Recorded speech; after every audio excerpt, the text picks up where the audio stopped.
You can take the guest room or move out, my mother told me when my sister suddenly arrived with her husband.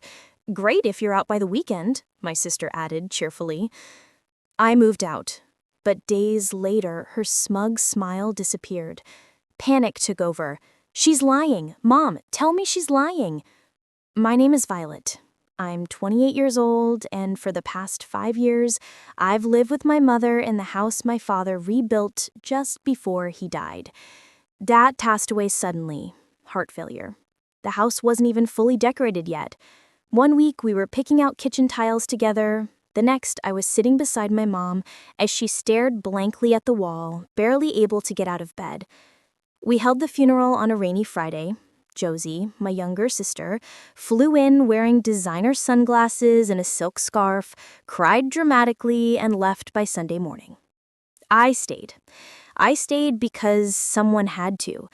Because Mom was fragile. Because the mortgage wasn't fully paid off and someone had to make the payments. And because, I hate to admit it, I felt responsible. I owed my dad that much. He loved Mom. Even when she belittled him, even when she snapped at him for the smallest things, he never raised his voice. She just needs more grace, he'd say. You girls take care of her. Yeah, so I did. I gave up a promotion that would have transferred me to Seattle. I turned down company housing, even though it came with reduced rent and a 15-minute commute. I stayed. And for what? To be reminded daily that I wasn't Josie? Josie, the golden child. Josie with her glossy hair, 1,000-watt smile, and Instagram-perfect life. Josie, who left home at 22 to marry a man named Brent, whose only real talent was looking good and a blazer. She was the star of every family gathering. Meanwhile, I was the background noise. You should wear more color, Violet, Mom would say. Josie always lights up a room. You look like you're dressing for jury duty. Or, why don't you try dating again? It's not too late, even for someone like you. Even for someone like me. I gritted my teeth and paid the bills, cleaned the gutters, cooked the dinners. I thought if I just kept showing up, maybe she'd see me. Maybe eventually I'd be enough. But everything changed. On a Thursday, I came home from work 2 hours late thanks to a shipping delay and walked into a scene that felt like deja vu. Josie was curled up on the living room couch, tissues balled in her lap. Brent sat beside her, flipping through his phone like he wished he were anywhere else. Mom hovered with a tray of tea and shortbread cookies like they were royalty visiting from abroad. "Violet," Mom chirped like I was a neighbor stopping by. "Guess who's back?" "I can see that," I said. "What's going on?" Josie sniffled.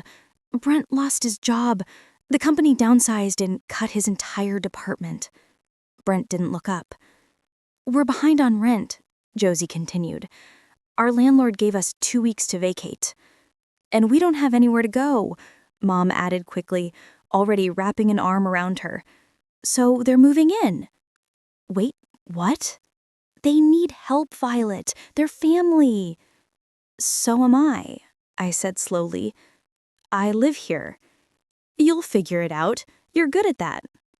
I looked at Josie, who gave a tiny shrug and mouthed, "Sorry," though the smirk at the corner of her lips told a different story. Later that evening, I pulled Mom aside. "This house is barely big enough for 2 adults, let alone 4, I said. "Where are they going to sleep?" "In your room," she said plainly. I blinked. "What?" "You can take the guest room or move out. It's up to you." "You're serious?" "I'm not discussing this. I always wanted Josie back here. She belongs in this house." "I've been paying the mortgage." Mom shrugged. "It's in my name, and you've always acted like you were doing me some big favor. I never asked you to." "Because you couldn't. You were a mess after Dad died. And now I have Josie. I don't need you." It hit like a slap. The next morning, Josie knocked on my door with a cheery voice and no trace of regret. "Hey, Mom says if you could be out by Saturday, that'd be great. Brent and I kinda need this space." "Excuse me?" She leaned against the frame, eyes bright. Come on, you've been living like a spinster. This would be good for you. A little fresh start. I shut the door in her face. Inside, I sat on the edge of the bed and stared at the floor. On the bookshelf sat a manila folder I hadn't touched in months. It was from HR. Inside, the offer for company housing I declined when I thought Mom needed me. My hand trembled slightly as I opened it. Studio apartment, clean, safe, close to work, move-in bonus. No screaming, no guilt, no Josie. I made the call. By Friday afternoon, I'd filed for transfer, security key, and scheduled movers. I packed in silence. No one offered to help. No one asked why. They were too busy planning a welcome-back barbecue. Josie wanted to repaint the kitchen. Brank asked if they could swap the couch for a sectional. Saturday morning came. A hot breeze rustled the blinds. I stood in the driveway in jeans and a t-shirt, my hair pulled into a ponytail, a clipboard in hand as the truck rolled in. The movers stepped out, surprised by the number of boxes already stacked near the porch. "You ready for the big move?" one asked with a grin. "Yeah," I said, exhaling. "Let's get started." We loaded everything. My bed, my bookshelves, my coffee maker, my desk, my dishes. I took my time. With every box, I felt lighter, stronger, free.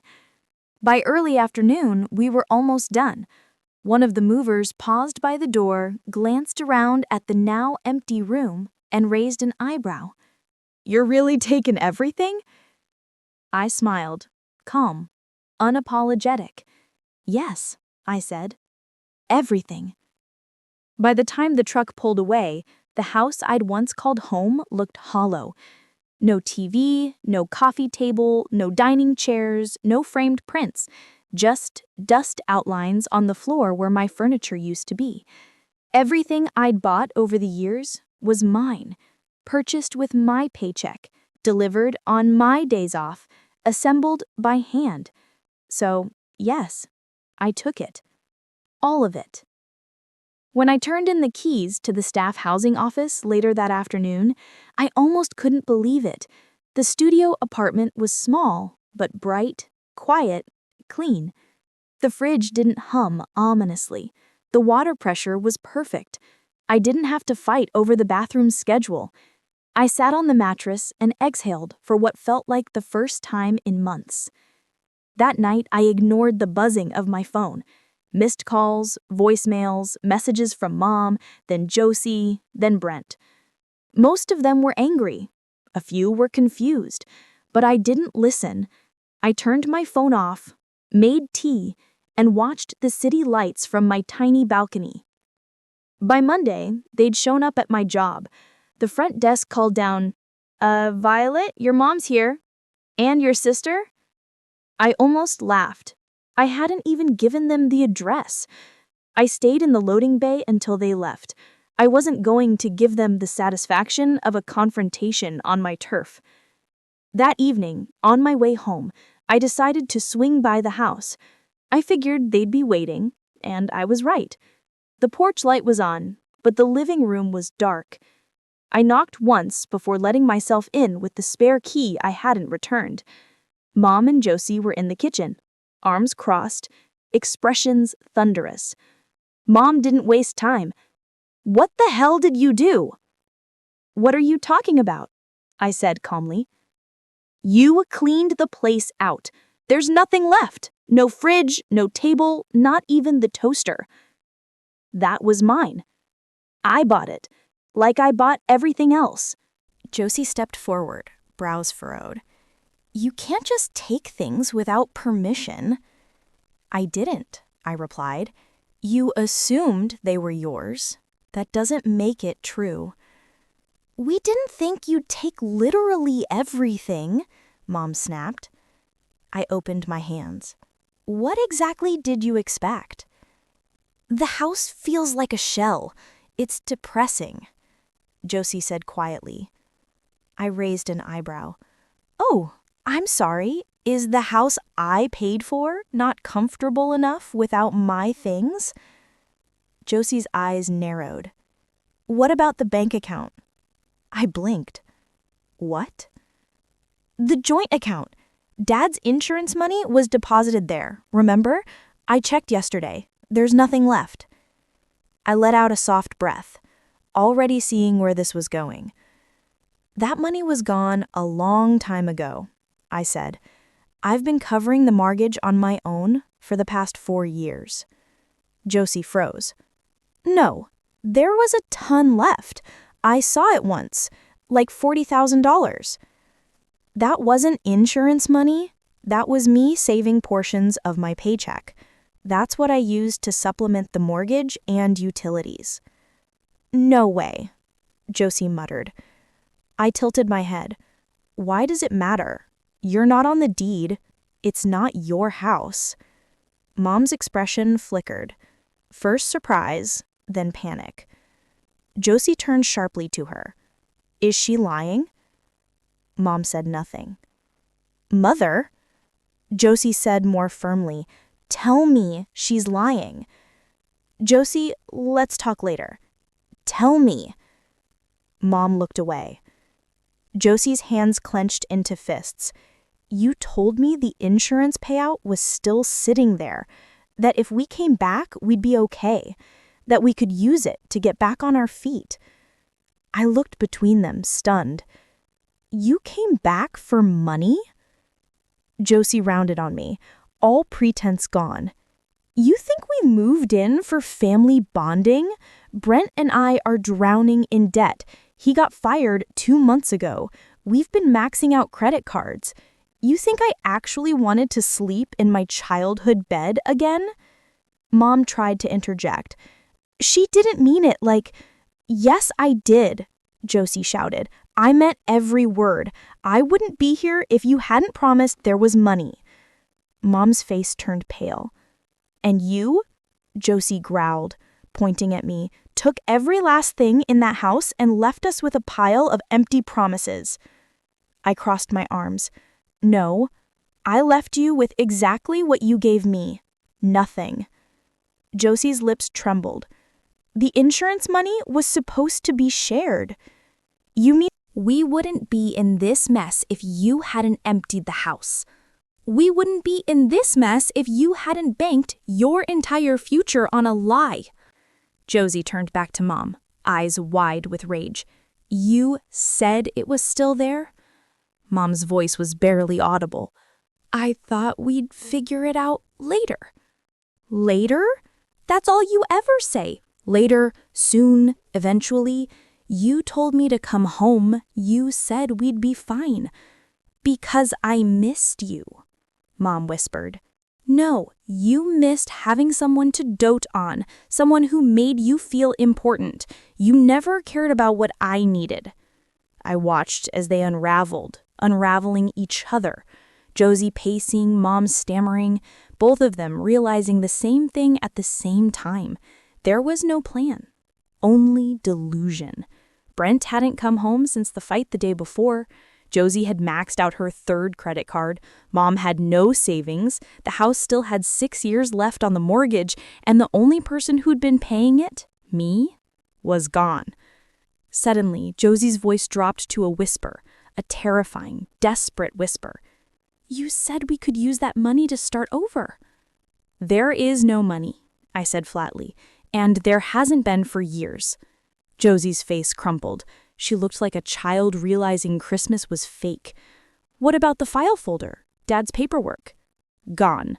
Mom used most of it to redo the bathroom, then the kitchen, then she bought you that used Lexus when you got married. That was from her savings. I shook my head. No, that was from his insurance. I kept the receipts. Josie turned to Mom. Tell me that's not true. Silence. Tell me. Mom stared at the floor. I didn't want to worry you. Josie let out a strangled noise and stormed toward the hall. I stood there, watching the wreckage unfold. Mom turned to me with glossy eyes. Please, Violet, help us. Why would I? Because you're the only one who knows how to fix things. You called me a parasite. You told me to get out, remember? I was angry. I didn't mean it. Yes, you did, I said, and now you're exactly where you put yourself. Josie came back into the room holding a torn envelope in one hand. It's empty, she said, her voice low and bitter. There's nothing, not even old bills. I know, I replied. I checked, years ago. Mom sat down at the kitchen table and buried her face in her hands. I looked at the two of them. They'd kicked me out expecting comfort, backup, and cash. What they got was an empty house, a mountain of debt, and no one to blame but themselves. And they still didn't see it. They still thought I'd fix it. They still thought I owed them. They were wrong. Josie stood still in the hallway, holding that empty folder like it had betrayed her. Mom sat at the kitchen table, face pale, fingers laced, breathing shallow. I could tell she was trying to piece it all together. How she'd lost control of the narrative, of the house, of both her daughters, and most of all, of me. I don't understand, Mom finally whispered. What are we supposed to do now? I didn't answer.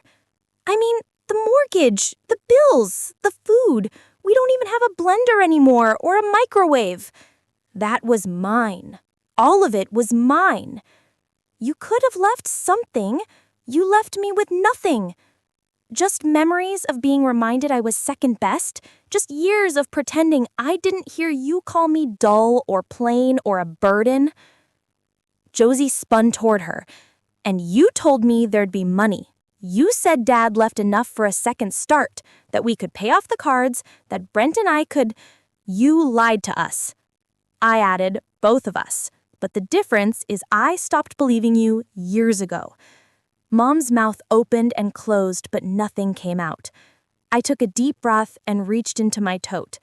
I pulled out a white envelope and laid it on the counter. What's this? Josie asked wearily. My last mortgage receipt. The loan is still in your name, Mother. You'll need to cover it now.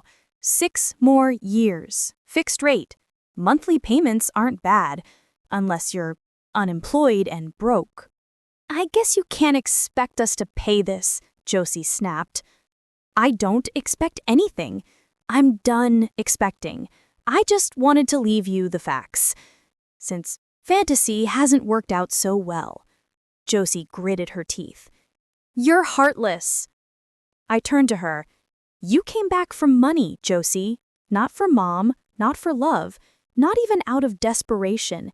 You were banking on a lie and using people to cover your losses. Don't pretend this is about family. Oh, and you're a saint, she shot back. You just abandoned your mother after everything she's been through. No, I said. I stayed for years. I supported her. I paid for her home, groceries, gas, medical bills, insurance, and her little renovations. I gave her my 20s, and she threw me out the second you came back. So, no, I didn't abandon her. She traded me. Mom flinched. Josie looked shaken, but quickly masked it in anger. I can't believe you're just walking away. I gave a dry laugh. You should be grateful.